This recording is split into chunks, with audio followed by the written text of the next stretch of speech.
Standing committee chairman TK. Ummer. നമ്മുടെ പഞ്ചായത്ത് 2020 ശേഷം നമ്മൾ എല്ലാ രംഗത്തും ശ്രദ്ധ പതിപ്പിച്ചുകൊണ്ട് പല കാര്യങ്ങളും ചെയ്തിട്ടുണ്ട്. പക്ഷേ ജനങ്ങളിലേക്ക് ഏറ്റവും കൂടുതൽ ശ്രദ്ധ നൽകുന്ന ഒരു ചടങ്ങിലാണ് നമ്മളൊക്കെ ഉള്ളത്. ഇതിൻ്റെ 2 വർഷം മുമ്പ് ഇതിനൊരു ഫ്ലഡ് ലൈറ്റ് സ്ഥാപിച്ചു. പക്ഷേ അതുണ്ടായാലും കളിക്കണം എന്നുണ്ടെങ്കിൽ വീണ്ടും ലൈറ്റ് ഫിറ്റ് ചെയ്യണമെന്നൊരു അവസ്ഥ ഉണ്ടായിരുന്നു.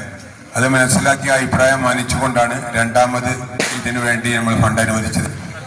അപ്പോൾ കരുവാരകുണ്ടിനെ സംബന്ധിച്ചിടത്തോളം ഒരു ഗ്രൗണ്ട് അല്ലല്ലോ, വേറെ ഒരു ഗ്രൗണ്ട് ഉണ്ട്. അതിപ്പോൾ നിങ്ങൾ ചെലവഴിക്കണം. അവിടുത്തെ ക്ലബ്ബ് ഭാരവാഹികളൊക്കെ ആവശ്യപ്പെടുന്ന അടിസ്ഥാനത്തിൽ ഇവിടെ സൂചിപ്പിച്ചതുപോലെ അവിടേക്കും നമ്മൾ ഫണ്ട് വെച്ചിട്ടുണ്ട്. നമുക്കെല്ലാ വാർഡുകളിലും കളിസ്ഥലം എന്നുള്ളൊരു കൺസെപ്റ്റാണ് നമുക്ക് മുമ്പിലുള്ളത്. ഏറെക്കുറെ പല വാർഡുകളിലും പുൽവെട്ടയാണെങ്കിലും പിന്നെ മഞ്ഞൾപ്പാറയാണെങ്കിലും കേരളയിലാണെങ്കിലും തെരച്ചിൽ ഗ്രൗണ്ട് വരാൻ പോകുന്നുണ്ട്. അങ്ങനെ വിവിധ ഭാഗങ്ങളിൽ സാധിക്കുന്ന എല്ലാ സ്ഥലങ്ങളിലും കളിസ്ഥലവും അതുപോലെയുള്ള സൗകര്യം ഏർപ്പെടുത്തുന്നതിന് വലിയ പ്രാധാന്യമാണ് ഈ ഭരണസമിതി കൈക്കൊണ്ടിട്ടുള്ളത്. ഇനിയും ഉള്ള കാലം ഇത്തരം മേഖലയിൽ കൂടുതൽ ഉണർന്ന് പ്രവർത്തിക്കുമെന്ന് കൂടി ഇവിടെ സൂചിപ്പിക്കുകയാണ്. അതേപോലെ തന്നെ ഇവിടെ ഓപ്പൺ ജിം ഇവിടെ വളരെ നല്ല രീതിയിൽ സെറ്റ് ചെയ്തിട്ടുണ്ട്. അതിലും ഇനി കൂട്ടിച്ചേർക്കലുകൾ ഇനിയും സൗകര്യപ്പെടുത്താൻ നമുക്ക് തയ്യാറാണ്. അതേപോലെ തന്നെ നമ്മുടെ പകൽ വീടിൽ വയോജനങ്ങൾക്ക് വേണ്ടി ഇതേപോലെ സംവിധാനം ഉയർത്തി കഴിഞ്ഞിട്ടുണ്ട്, നിലവിലുണ്ട്. 4-5 ഗെയിമുകളൊക്കെ വയോജനങ്ങൾക്ക് അനുയോജ്യമായ രീതിയിലുള്ളത് അവിടെ ഫിറ്റ് ചെയ്ത് കഴിഞ്ഞിട്ടുണ്ട്. ഇങ്ങനെ വിവിധ മേഖലകളിൽ നമുക്ക് സാധിക്കുന്ന രൂപത്തിലൊക്കെ നമ്മൾ കൈകാര്യം ചെയ്തുകൊണ്ടാണ് മുന്നോട്ട് പോകുന്നത്. യുമായി ബന്ധപ്പെട്ടും അതേപോലെ തന്നെ മാലിന്യ സംസ്കരണ പ്രവർത്തനവുമായി ബന്ധപ്പെട്ട് അതിൻ്റെ സ്റ്റാൻഡിംഗ് കമ്മിറ്റി ചെയർമാൻ കൂടിയായ ഉമ്മർ വളരെ വിശദമായി സംസാരിക്കും. അദ്ദേഹത്തെ രാത്രികാലങ്ങളിൽ നമ്മൾക്ക് ഈ ഗ്രൗണ്ട് ഉപയോഗിക്കാനായിട്ടാണ് ആവശ്യത്തിനുള്ള ലൈറ്റുകൾ ഉപയോഗിച്ചിരിക്കുന്നത്. കാരണം നമ്മുടെ സ്ത്രീകൾ ഇന്നും അടുക്കളയിൽ തന്നെയാണ്. അവർക്കൊന്നും പുറത്തോട്ട് വന്ന ആരോഗ്യമുള്ള സ്ത്രീകൾ വേണം നമ്മുടെ സമൂഹത്തിന്. ആ സ്ത്രീകൾക്ക് സന്ധ്യാസമയങ്ങളിലായാലും അവരുടെ പണിയൊക്കെ ഒതുക്കി കഴിഞ്ഞാലും ഈ ഗ്രൗണ്ട് ഉപയോഗിക്കാം. പ്രഭാത വേളയിലും ഈ ഗ്രൗണ്ട് ഉപയോഗിക്കാം. അതുപോലെ തന്നെ നമ്മുടെ കുഞ്ഞുങ്ങൾക്ക് ലൈറ്റ് ഉപയോഗിച്ചിട്ട് കളികൾ നടത്താം. അതുപോലെ തന്നെ നമ്മൾ ഓപ്പൺ ജിം വെച്ചിട്ടുണ്ട്. ജിമ്മിനൊക്കെ നമ്മൾ ഇഷ്ടംപോലെ കാശ് കൊടുത്തിട്ട് അവർ പറയുന്ന സമയത്ത് പോയിട്ട് ചെയ്യണം.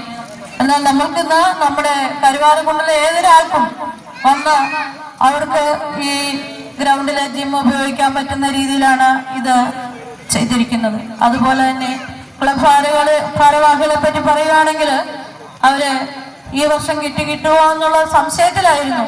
കാരണം വിഷുക്കൈനീട്ടമായിട്ട് ഈ പ്രാവശ്യം ഇന്ന് 2 ദിവസം കഴിഞ്ഞാൽ വിഷുവാണ്. ഈ വർഷത്തെ കിറ്റും കൊടുത്തു കഴിഞ്ഞു. 2 മാസം മുമ്പ് കഴിഞ്ഞ വർഷത്തെ സ്പോർട്സ് കിറ്റും കൊടുത്തു കഴിഞ്ഞു.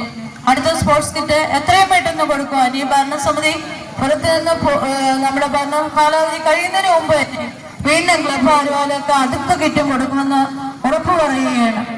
ആരോഗ്യമുള്ള ജനത ഉണ്ടാവുമ്പോൾ, ആരോഗ്യമുള്ള ചെറുപ്പക്കാരുണ്ടാവുമ്പോൾ നമ്മുടെ സമൂഹത്തെ കാർന്നു നിന്നിരുന്ന കൊണ്ടിരിക്കുന്ന ഇന്ന് നമ്മുടെ പ്രദേശത്തൊക്കെ തന്നെ കാണാതെ ഇരിക്കുന്ന ഒരു സാഹചര്യമുണ്ട്. അത് ഈ നാടിന്റെ കൂട്ടായ്മയാണ്. അതിന്റെ കരുത്ത് കാവൽ എന്ന് പറയുന്നത് നമ്മുടെ നല്ലവരായ യുവാക്കളാണ്. നമ്മുടെ നല്ലവരായ യുവാക്കളിലേക്കാണ് അറിയാതെ ഇത്തരം കടന്നുകയറ്റം ഉണ്ടാകുന്നത് എന്ന് ബോധപൂർവം തിരിച്ചറിഞ്ഞുകൊണ്ട് നമ്മുടെ യുവാക്കളും നമ്മുടെ നാടും ഒന്നാകെ അതിനെതിരായിട്ട് ഒറ്റക്കെട്ടായി വന്നതിന്റെ ഒരു റിസൾട്ട് നമുക്ക് കിട്ടിക്കൊണ്ടിരിക്കുന്നു. ഇന്ന് ഓപ്പറേഷൻ ഹണ്ടിന്റെ ഭാഗമായി നാട്ടിലാകെ നടന്നുകൊണ്ടിരിക്കുന്ന പോലീസ് പരിശോധനയിൽ കരുവാരകുണ്ടും അത്തരത്തിലുള്ള മേഖലകൾ കണ്ടെത്തിയിരുന്നു. ഇന്ന് പക്ഷേ അത്തരത്തിലുള്ള പ്രദേശങ്ങളൊക്കെ തന്നെ പിൻവാങ്ങുന്ന ഒരു സാഹചര്യത്തിലേക്ക് വന്നു. നമ്മൾ അടിയന്തരം കരുവാരകുണ്ടിലുള്ള മുഴുവൻ ക്ലബ്ബുകളോടൊപ്പം നിന്ന് പ്രവർത്തിക്കുന്ന കരുവാരകുണ്ട് പഞ്ചായത്തിന്റെ ഭരണസമിതിക്ക് കരുവാരകുണ്ട് ക്ലബ്ബ് അസോസിയേഷന്റെ അഭിനന്ദനങ്ങളെ അറിയിക്കുന്നതോടൊപ്പം ഈ പരിപാടിക്ക് എല്ലാവിധ ആശംസകളും അറിയിച്ചുകൊള്ളുന്നു.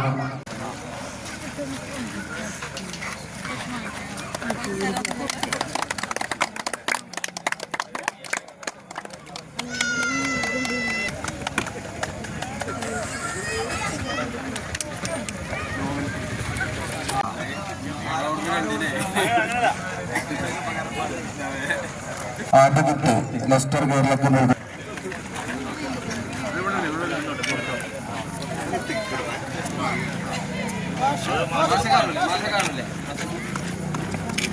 എല്ലാവർക്കും നോക്കിക്കോളി.